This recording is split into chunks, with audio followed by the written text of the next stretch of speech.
Continuamos entonces, mis queridos hermanitos de la Academia Preuniversitaria Vallex. ¿En qué nos hemos quedado? El profesor Giovanni dijo, lo que más interesa, profesor, del desarrollo de la literatura romana, o también conocida como literatura latina, es la época de oro, o el siglo de las luces romanas, donde se desarrollan dos periodos, hemos dicho, el periodo de Cicero y el periodo de Augusto. Pero, profe, ¿cuál más destaca de todos ellos? El periodo de Augusto. Profe, aquí ¿quiénes encontramos? A Virgilio, Horacio y Ovidio. Empezamos analizando a Virgilio. Profe, ¿cuál es el nombre original de este escritor? Publio Virgilio Marón, no te olvides, Publio Virgilio Marón. Calificativo, profesor, de Publio Virgilio Marón, y tú vas a marcar. ¿Cuál es, profesor? Simple, pues, hijo. El calificativo que tiene escritor es, el calificativo que tiene este escritor es, y se le conoce como, sí, de acá le ponemos, profe, él es conocido como el cisne de Mantua. Aquí le ponemos, profe, él es conocido como el cisne, y es conocido como el cisne de Mantua. Mantua. Nacionalidad, ¿qué literatura estamos haciendo? Fácil, pues. Nacionalidad, profesor, latino. Latino. No me llega eso, le pongo, pues, profe, él es escritor romano. Estoy desarrollando literatura romana. Estamos desarrollando literatura latina. Profe, ¿qué género destaca el gran Publio Virgilio Marón? Este escritor destaca en dos géneros literarios. ¿Cuáles son esos dos géneros literarios? Fácil. Uno, lo que desarrolla el género lírico. Es que recordemos que el periodo de Augusto destaca ¿qué cosa? La poesía. Virgilio es poeta, Horacio es poeta, Ovidio es poeta. No solamente eso, también desarrolla el género, y desarrolla el género épico. Tenemos el género épico. ¿Por qué, profesor? Viene de epos. ¿Qué es epos? Héroe o nación. Son relatos heroicos, son relatos de héroes, ¿ya? Profe, ¿y qué especie es la que más destaca? Entre sus obras, ¿ya? Y la mejor que destaca es la Eneida, que pertenece al género épico. ¿Qué especie es la que desarrolla? Él desarrolla la epopeya. Epopeya. ¿Por qué, profesor, epopeya? Tú ya sabes, pues, ¿de dónde viene el vocablo epos? Profe, epos, este vocablo, epos, ¿qué significa, profesor? Héroe, héroe, o también significa, profesor, nació. Y pella, ¿qué significa el sufijo pella? Hemos hecho, pues, diferentes clases y sesiones en la Academia Universitaria Payes. Profe, el sufijo pella es representación. Esto significa representación. Entonces, ¿a qué hace referencia? Es la representación de héroes o es la representación básicamente de acciones heroicas. A eso se basa. ¿Ya? Entonces, profe, ¿cuáles son las obras que más destacan del gran escritor Publio Virgilio Marón? Sí. Entre las principales obras, ¿cuáles desarrollan? Profe, las bucólicas. No te llega con ese nombre fácil. ¿Tú cómo las van a identificar? Profe, las bucólicas no es otra cosa que unas églogas. Profe, son églogas. Y en desarrollo de teoría literaria hemos hecho especies. ¿Qué es una égloga? Una égloga es un canto pastoril. Entonces no me viene así. Tú de repente no has leído la obra. Simple, hijo, tú vas a marcar. Las bucólicas, ¿qué son, profesor? Y ahí le ponemos, son cantos pastoriles, pastoriles. Eso viene a ser las bucólicas. Luego llega las georgias. Profe, el libro de las georgias, ¿cuántos libros son? Tú le pones ahí. Profe, las georgias presentan 4 libros. Simple, profesor. Esto presenta 4 libros. ¿Qué son las georgias? Básicamente hablan sobre las normas. ¿Normas de qué? Normas de la agricultura. Profe, acá, ¿ya? Le ponemos, por acá estaba mi plumón, acá está el otro plumón, este plomito. Profe, pongo acá. ¿De qué me habla? Simple. Las georgias, profesor, me destaca sobre las normas, o le pongo acá, reglas, profe, reglas, ¿ya? Reglas de agricultura. Agricultura. ¿Cuántos libros son, profesor? Son 4. Ah, ahí está. Pero la mejor obra que destaca, ¿cuál es, profesor? La Eneida. La obra La Eneida. Ah, y recordemos, profe, ¿a qué género pertenece la Eneida? Tú vas a marcar, profe, la Eneida ya se llama así porque el protagonista, el héroe que destaca en esta obra, profesor, ¿quién es? Eneas. Ah, entonces Eneas es hijo de Venus. No te llega así en el examen, tú dirás, el profesor Giovanni nos dijo que es hijo de Afrodita, la diosa del amor, pero estamos hablando de literatura romana. Los griegos le decían Afrodita, los romanos, ¿qué le dicen? Ah, Venus, la diosa del amor, es la misma que nosotros estamos trabajando. Entonces, si Eneas es hijo de la diosa del amor, ¿ya? Estamos hablando de básicamente la narración de un semidios o una divinidad. Por lo tanto, ¿qué género es? Fácil, pues, profe, le pongo acá. Pertenece al género, y le pongo, pertenece al género épico, profesor. ¿Quién es el héroe? Es el hijo de una deidad. Ah, entonces le pongo. Profe, especie, si es el hijo de una deidad, así como el desarrollo de Aquiles, ¿no? Que es hijo de Tetis, así como el desarrollo de Ulises en la Odisea, ¿qué son esas? Epopeyas. Son representaciones de héroes divinos. Ah, entonces tú le pones. Profe, ¿qué especie es? También, profesor, esto es una epopeya. Epopeya. Profe, ¿cuál es la forma en la cual presenta la Eneida? Y tú sabes, el profesor Giovanni dijo, en el desarrollo de la época de oro, o también conocido como el siglo de las luces, que se desarrolla en el periodo de Cicerón y el periodo de Augusto, ¿qué más lo que desarrolla? La poética. Profe, el desarrollo de los cánticos, el género lírico. Por lo tanto, la forma que presenta, ¿cuál es, profesor? La denotación del verso. El verso.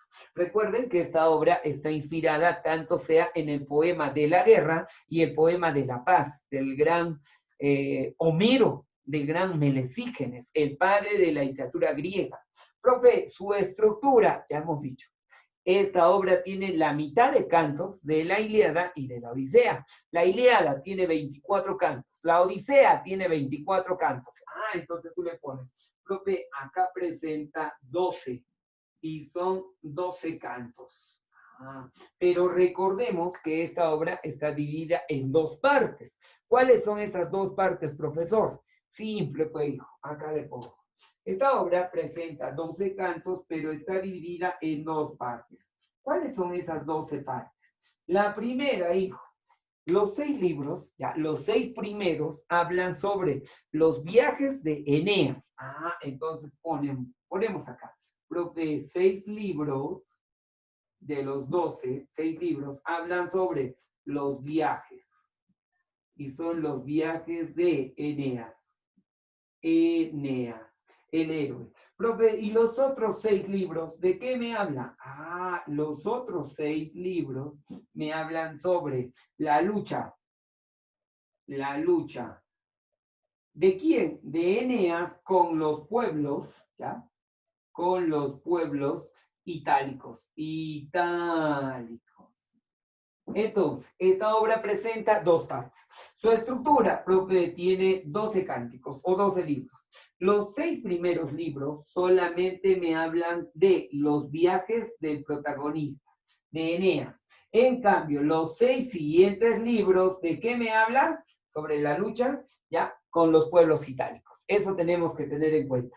¿Cuál es el tema? El tema que tú vas a marcar es fundación del Imperio Romano, fundación del pueblo de Italia. Por eso se considera un mandato divino. Ah, tú le pones acá. Profe, el tema de la obra La Eneida, y le ponemos, profe, me habla sobre la fundación del Imperio Romano. Del Imperio Romano. En algunos libros de repente lo van a encontrar así, tú le pones acá. Profe, es fundación de Italia. Ah, por mandato divino. Ya que Eneas es ya denotado por los dioses para buscar un nuevo nacimiento a todas aquellas personas que escaparon de Troya. Esta obra empieza como el poderoso Eneas escapa, huye. ¿De dónde, profesor? De Troya, ¿ya? Huye de Troya. Para denotar qué cosa, la fundación del pueblo romano. ¿Quiénes son, profesor? Todos aquellos que habían escapado, ¿ya? De los aqueos, de los griegos, en Troya. Recordemos un poco el argumento de esta obra. Profe, ¿de qué me habla? Como Eneas, les conté hace ratito, escapa de Troya y más favorecido por Zeus, ¿ya? Que en la literatura romana se le conoce como Júpiter, favorecido por los dioses, buscando fundar una nueva nación, un nuevo pueblo. ¿En qué consiste, profesor? Los viajes de Eneas, los 6 primeros libros, me dice cómo es que va a llegar hasta Lacio, ¿ya? Para fundar, ¿qué cosa? La ciudad de Lavinia. ¿Por qué Lavinia, profesor? Ojo y pestaña y ceja, ojito a los personajes.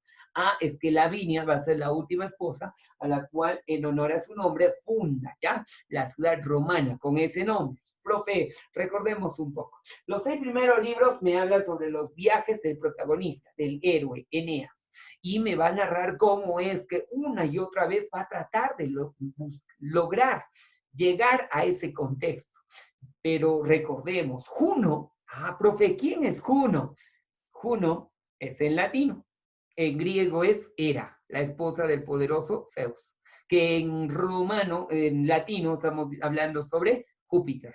Entonces Juno, ya, la poderosa Hera, era pues la protectora de Cartago. Y Hera no quiere que el gran Eneas llegue a estas tierras. ¿Por qué, profesor? Es que ella sabe que a futuro Roma va a destruir Cartago. Entonces ella impide de todas maneras para que este héroe llegue a estas tierras. Primero acude a quién, profesor, a Poseidón. En literatura romana, a Neptuno, profesor, para que éste agite sus mares y el héroe no pueda llegar a estas tierras. Pero Júpiter se entera de esto, ¿ya? Zeus se entera de esto y manda a Mercurio para que hable con Poseidón y le diga que no debe intervenir en el destino de este héroe. Poseidón hace caso, ¿no?, al Zeus, a Júpiter, que es el dios mayor, y simplemente se aleja, diciéndole a Hera que no puede contradecir el mandato de Zeus. Es así que este llega. ¿Dónde llega, profesor? A las tierras de la reina Dido, ¿ya? Dido, como todos ustedes saben, simboliza el amor no correspondido. ¿Por qué, profesor? Simple, pues, hijo. Porque cuando llega ya al reino de Dido, acuérdense que Dido, muerto su esposo, simplemente jamás se había enamorado. No había nacido hombre que logre ganarse realmente su corazón. Pero al ver al poderoso Eneas, es así que simplemente Juno clama a Cupido, ya, al dios del amor, para que fleche a Eneas y éste así quede completamente enamorado de Dido y se olvide de sus planes de fundar una nueva nación. Es así que el héroe llega, entra al palacio de Dido y al estar frente a la reina simplemente se va acercando. Cupido, de hecho, de una flecha de amor, apunta a nuestro personaje, al héroe, y cuando lanza la flecha, pues Eneas, al ver la potentosa imagen de la reina Dido, simplemente se pone de rodillas, pasando la flecha pues por arriba de la cabeza, dándole a Dido. Mientras Eneas narra todos los azarosos viajes que él ha tenido y cómo ha escapado de Troya y cómo Pirro, acuérdense, ¿quién es Pirro, profesor? No perro, ¿eh? Pirro. ¿Quién es Pirro, profesor? Pirro es el hijo del poderoso Aquiles. Narra cómo Pirro mató al rey Príamo. Entonces, mientras va contando sus azarosos viajes, Dido queda completamente enamorado de este héroe. Juno, ¿ya? Que es Hera, ¿ya? Para no confundirse, Juno y Hera lo mismo. Juno en latín, Hera en griego. Juno simplemente se queda feliz. ¿Por qué, profesor, se queda feliz? Porque al ver que Eneas vive enamorado de Dido, se va a olvidar de los planes de fundar una nueva nación, así como le había enviado el dios Júpiter, Zeus, y simplemente yace. Pero en uno de sus sueños, Zeus envía a Mercurio para que simplemente éste cumpla el mandato divino. Es así que se hace de la fortuna de Dido y empieza a preparar nuevas embarcaciones para proseguir su viaje. Dido, al enterarse esto, simplemente pues cierra la puerta de su habitación e impide, porque le dice, ¿qué prefieres? O seguir, ¿no? Tu, el sueño, que la tarea que te han enviado los dioses, seguir tu, ¿no? La denotación de tu empresa o mi amor. Es así que pues Eneas, el héroe, piensa, o mi empresa, o lo que me han enviado los dioses, o el amor de mi esposa, de Dido. Y los hombres son inteligentes. ¿Qué elige? Simplemente seguir su empresa, el sueño. Es así que simplemente decide separarse de Dido. Al ver esta acción, simplemente Dido termina desilusionándose, porque le dice que la daga que le ha regalado el día de su matrimonio va a terminar incrustada en su corazón, ya que esta reina no podía vivir sin el amor del héroe Eneas. Y es así que cuando ve a Eneas, ¿no?, ir hasta el puerto y embarcarse en las naves para seguir a fundar su empresa, que es la fundación del pueblo romano, Dido simplemente se clava la daga en el corazón, cayendo en las rocas, destrozándose el cuerpo. Eneas prosigue sus viajes. Profe, los otros 6 libros, ¿de qué me hablan? La lucha con todos los pueblos itálicos. En uno de ellos, ¿qué va a hacer? En Sicilia. En Sicilia, profesor. Juno, ¿no?, la diosa Hera, preocupada para que Eneas cumpla su destino, simplemente hace que las mujeres tengan pesadilla en Sicilia.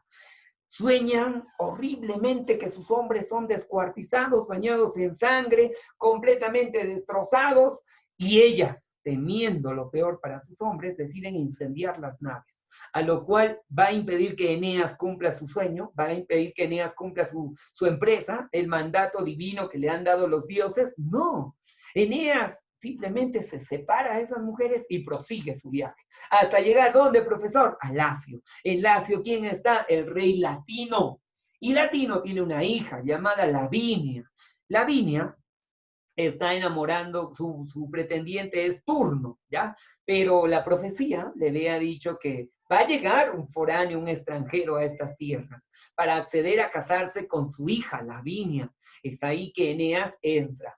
Turno, molesto el pretendiente por el favorecimiento que le dan a Eneas, decide enfrentarlo. Pero entre Eneas, que es favorecido por los dioses, y Turno, al ver eso, los reyes apoyan a Eneas. Es así que Eneas vence a Turno, al pretendiente de Lavinia, casándose con esta. En alusión a eso, funda pues la primera ciudad romana, la primera ciudad latina, que es en base el argumento de toda la mejor obra del gran Virgilio, Publio Virgilio Marón. ¿De qué obra estamos hablando, profesor? De la Eneida, ¿ya? De la obra La Eneida. Entonces, ese es el argumento que tú tienes que tener de esta obra. Ahora, profe, pasamos a analizar el desarrollo de Horacio y Ovidio, para desarrollar las preguntas, ¿ya?, que he preparado para que no te equivoques pues en los exámenes de admisión, ¿ya? Entonces, acá, a ver, ponemos un stop más para continuar la clase.